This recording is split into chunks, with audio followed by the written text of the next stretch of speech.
First up, you mentioned in the results this morning it was one of the most challenging years since you co-founded Flight Centre back in 1982. What was the hardest decision that you had to make this financial year?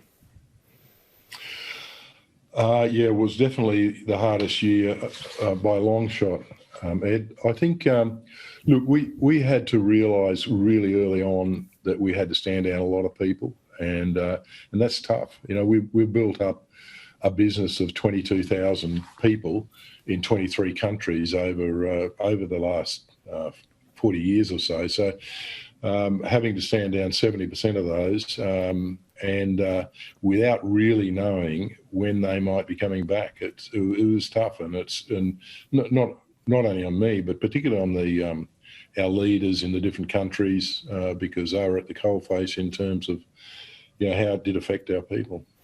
When things eventually return to pre-COVID levels, do you think you'll be able to rehire that same amount of staff, or will the new Flight Centre business look a bit different to what it did pre-COVID? Look, it'll inevitably be different. I mean, we know we can get back to pre-COVID levels, probably with perhaps 85% of our previous cost base. We'll have some different models in play, particularly in leisure.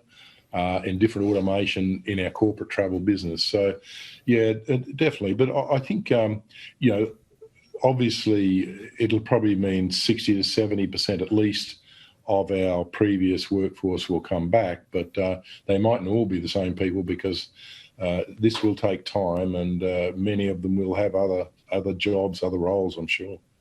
Looking at the pure stat result today, obviously quite a large loss, but you've called that out quite a while ago. What pleased you about today's results? Look, our corporate's still underlying in profit, but there's not much else that's good. I mean, we there's just no travel, and that's our real problem. I mean, travel. I think we're overall about 10% of pre-COVID levels overall. Corporate was better this is in July, but there's not much good news until borders open, and perhaps that there's a vaccine that's got some level of efficacy, which hopefully will be around in the next few months, or at least 6 months. Yeah, you mentioned domestic borders in Australia. A lot of them are closed. Should they really be reopening now? Should state governments be opening up the borders? Look, I think it's important. I mean, the reality is that we know now, everyone knows we have to live with this virus. At best, we'll have a vaccine in 3 or 4 or 5 months' time, but that vaccine will almost certainly not have a very high efficacy. It'll perhaps be 50 or 60% if we're lucky. It means that people will be able to travel if they're vaccinated, but there'll still be reasonable levels of COVID-19 around, not only in Australia but overseas as well. But I think the domestic borders need opening as soon as possible. We don't need a vaccine for that. We just need to make sure our containment methods are effective, and that's mainly about testing and contact tracing. The states have to become good at that. They have to become a lot better than they have in some places. And the borders should be able to be reopened quite quickly, I believe. Yeah, it also seems like there's a lot of Australians that want to fly out of the country and others that want to return home from overseas. What about the international Australian border? Do we need to make any changes there as well? Yeah, I must admit that it's strange to me that Australians can't actually leave the place. My daughter actually lives in London, and she went back with her family about 2 weeks ago, and there's no restrictions for her to going back to London, no quarantine or anything like that. There's still reasonably high levels of the infections, obviously in the UK and Europe, but they are relaxing the restrictions up and down quite a lot, and I don't see any reason why Australia shouldn't be doing the same.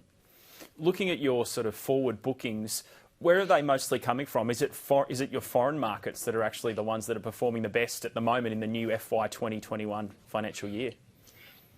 Look, it varies dramatically from country to country. We're in 23 different countries, in corporate in most of them. But for example, in the States at the moment, there's a reasonable amount of business to Mexico and the Caribbean, as well as domestic travel. And that's when, there's still quite a few hotspots in the States.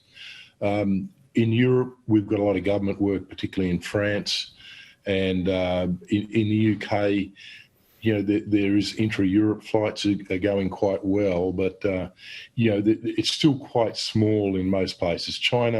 Our China business domestically is going well, but international, there's still not a lot of international travel out of China either. So, it's quite a mixed bag, but, and obviously Australia, it's more the mining and emergency health workers that we've got on various contracts and hotels and other things. In your results today, it says you've had sales increasing month on month since April. How have you managed to do that with so many flights being cancelled around, not Australia, but around the world? Look, it's mainly because there's so little travel that getting an incremental growth is not that hard. In April, for example, I think we were down in leisure, particularly 99%, or the market was down 99.6% or something. So, in domestic, it's still only back to 5 or 6% of pre-COVID levels. So it's just been growing incrementally each month.